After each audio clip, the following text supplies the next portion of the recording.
Bueno, hablemos ahora del tiempo de Judá solo, que es un tiempo posterior al reino dividido. Miremos cómo la nación de Judá, que era donde descendería Cristo Jesús, comienza a afrontar esta soledad separados de las 10 tribus. Ahora ellos dos, que se llamó nación de Judá y su capital Jerusalén, comienzan a desarrollar su vida en la fe en Dios.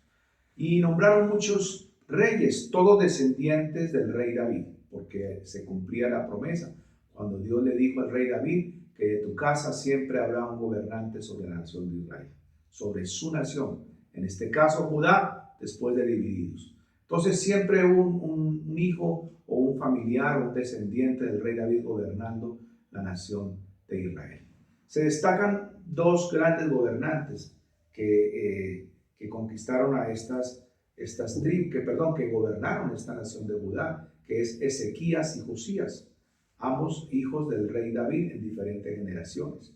Y el resto, pues, eran también reconocidos familiares del rey David, pero gobernaban a veces bien, a veces mal, no eran frecuentes, no eran constantes, inclusive ni en la misma fe, porque algunos reyes terminaban en idolatría, terminaban en desobediencia, su moralidad no era la mejor, aún siendo de la nación de Judá, el enemigo los tentaba para muchas cosas y terminaban siendo arrastrados por el mundo. Pero Ezequías, que vivía cuando los asirios sometieron en Samaria a la nación de Israel, les advirtió a estos, los de Judá, lo que pasó al otro lado. Les dijo que si no obedecían a Dios, también serían llevados castigados y cautivos por la nación de Asiria. Entonces los judíos comenzaron a enderezar la senda. Escuchaban a Ezequías y a ratos se enderezaban, pero volvían otra vez con desánimo hacia atrás y entonces a veces se debilitaban. Y muerto Ezequías vino a gobernar Josías, que Josías fue un hombre con mucha autoridad, que lo primero que hizo fue derribar todos los templos y las fortalezas de ídolos paganos distintos al único y verdadero Dios. No había templos de extranjeros, de dioses extranjeros. Josías instó al pueblo a adorar y a hacerle fiesta al único y verdadero Dios, porque era la garantía de que naciones vecinas no los tomaran.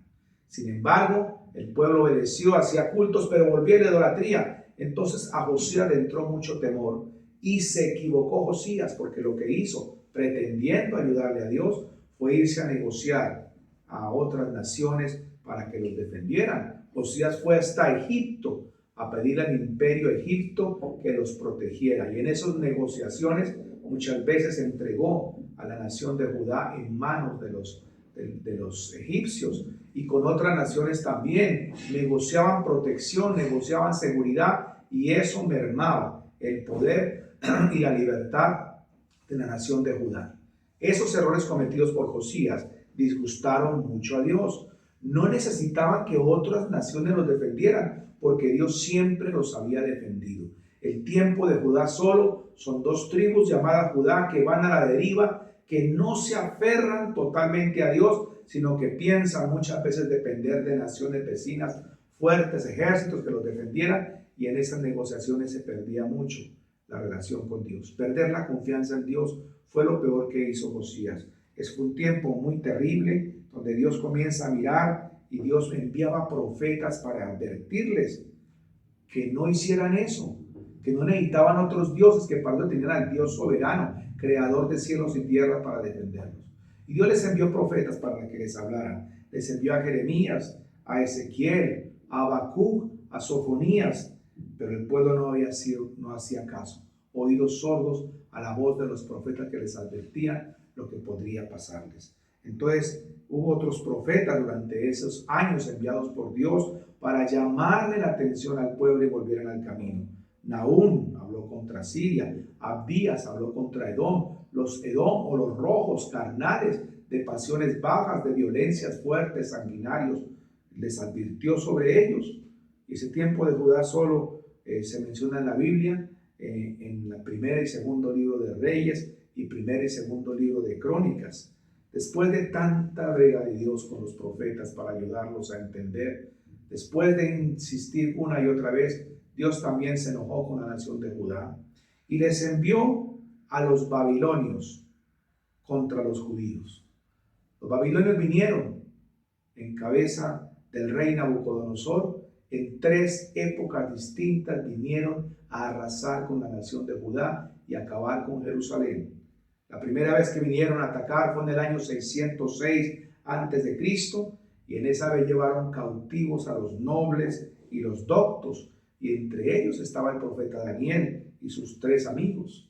La segunda vez que arremetieron los babilonios fue en el año 597, y esta vez se llevaron a los demás hombres de importancia, y entre ellos al profeta Ezequiel.